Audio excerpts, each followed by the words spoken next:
নমস্কার বন্ধুরা, তোমরা এসো তোমাদের YouTube channel study knowledge academy. গতকাল ভিডিও আপলোড করতে পারিনি কিছু অসুবিধার কারণে, তার জন্য দুঃখ প্রকাশ করছি।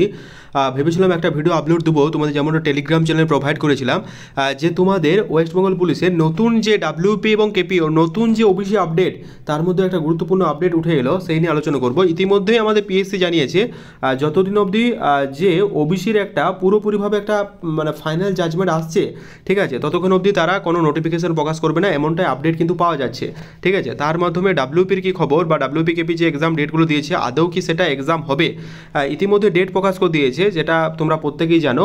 WP constable, KP constable, WP SI সমস্ত কিছু ডেট কিন্তু তারা প্রকাশ করেছে, সেটা কিন্তু জেনেই গেছি। তো ইতিমধ্যে একটা ওবিসি কেস নিয়ে একটা তৎপরতা শুরু হয়েছে, সেই ওবিসি কেস নিয়ে কিছু আপডেট তোমাদের সাথে শেয়ার করবো আজকের এই ভিডিওর মাধ্যমে।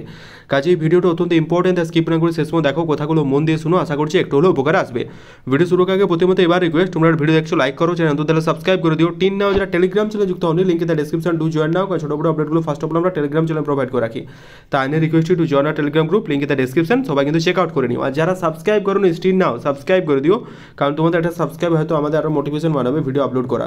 তো চলো আজকের ভিডিও শুরু করা যাক। দেখতে পাচ্ছ এখন আমি আছি ডাব্লিউপির অফিসিয়াল ওয়েবসাইটে, সিম্পলভাবে সার্চ করো wp.gov.in। এই অফিসিয়াল ওয়েবসাইটে এক্সাম পোস্টপোন বা এরকম থেমে যাবে সেরকম নোটিশ কিন্তু প্রকাশিত হয়নি, কিন্তু ওবিসি কেস যেভাবে আমাদের হানা দিয়ে এসেছে, তাতে যে কোনো কিছু হলে একটা মনের মধ্যে দ্বিধাগত সৃষ্টি হয় বা ভয় সৃষ্টি হয়, আবারও এক্সাম পোস্টপোন যাতে না হয়ে যায়। ঠিক আছে, কারণ আমরা দেখলাম যে ওবিসি থেকে যেটা সব থেকে মিটে যাওয়ার পর মানে কেপিএসআই, ঠিক আছে, এডিট উইন্ডো ওপেন করা হয়েছিল কেপিএসআই, ঠিক আছে, যেখানে ওবিসি রায়ের পর দেখো ওবিসি দুটো ইয়েতে ভাগ ছিল, ঠিক আছে, যারা এ ছিল বি হয়েছে, বি ছিল এ হয়েছে, এই যে একটা প্রসিডিওর সেটা চেঞ্জ করে একটা উইন্ডো ওপেন করেছিল। সেই উইন্ডো ওপেনের পর ওবিসি কেসটার কি আপডেট সে নিয়ে তোমাদের সামনে বলছি। ঠিক আছে, গতকাল হাইকোর্টের তরফ থেকে একটা রায় প্রকাশ হয়েছে, যেখানে 7% নীতি মেনেই নাকি তোমাদের জয়েন্টের ফল প্রকাশ করতে হবে, এমনটা একটা তথ্য উঠে এসেছে। তো চলো সেই তথ্যটা একবার দেখে নেওয়া যাক। গতকালকে একটা হাইকোর্টের অর্ডার পাস হয়, যেখানে বলা হয়েছে মানতে হবে 7% সংরক্ষণ নীতি, জয়েন্ট এন্ট্রান্সে ফল প্রকাশ 15 মিনিটের মধ্যে ডেডলাইন বেঁধে দিল হাইকোর্ট। অর্থাৎ হাইকোর্টের তরফ থেকে এমনটাই কিন্তু একটা নির্দেশ দেওয়া হয়েছে। এটা হচ্ছে জয়পুর টাইমস থেকে তোমাদের নেওয়া হয়েছে, 7% সংরক্ষণ নীতি নিয়ে কিন্তু তোমাদের এটা করা হবে। ঠিক আছে, ওবিসির সব থেকে বড় আপডেট। আর একটা যেটা বড় আপডেট, এই দেখো এখানে মানতে হবে 7% সংরক্ষণ নীতি, জয়েন্ট এন্ট্রান্স ফল প্রকাশ 15 মিনিটের মধ্যে ডেডলাইন বেঁধে দিল হাইকোর্ট। এটা সংবাদ প্রতিদিন থেকে তুমি দেখো, দেখতে হবে। ঠিক আছে, বৃহস্পতিবার জয়েন্ট এন্ট্রান্সের ফল প্রকাশ, দেখো হাইকোর্টের তরফ থেকে ওবিসি কেসের জন্য আর কি বৃহস্পতিবার জয়েন্ট এন্ট্রান্সের ফল প্রকাশ স্থগিত করে দেয় কলকাতা হাইকোর্ট। কেন না? ওবিসি কারণে। ঠিক আছে, কারণ 15 দিনের মধ্যেই কিন্তু তোমাদের রেজাল্ট প্রকাশ করতে হবে, 7% সংরক্ষণ নীতি।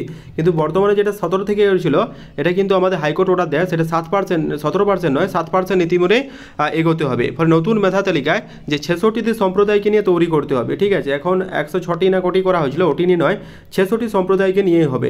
বৃহস্পতিবার এই নির্দেশ দিলেন বিচারপতি কৌশিক চন্দ। ঠিক আছে, যেমনটা তিনি আপডেট দিয়ে থাকেন, জয়েন্টের ফল না বেরোনোর নেপথ্যে কলকাতা হাইকোর্টের বিশেষ বেঞ্চের নির্দেশিকা, সেটা সবাই জানে। রাজ্য সরকার যে দ্রুত কাজ করতে চায়, কেউ কেউ কোর্টে গিয়ে আটকাতে, যারা বলছেন জয়েন্টের ফল বেরোনোর জন্য রাজ্য সরকার দায়ী, তারা ভুল করছেন, ওদের তা কিন্তু তিনি বলেছেন।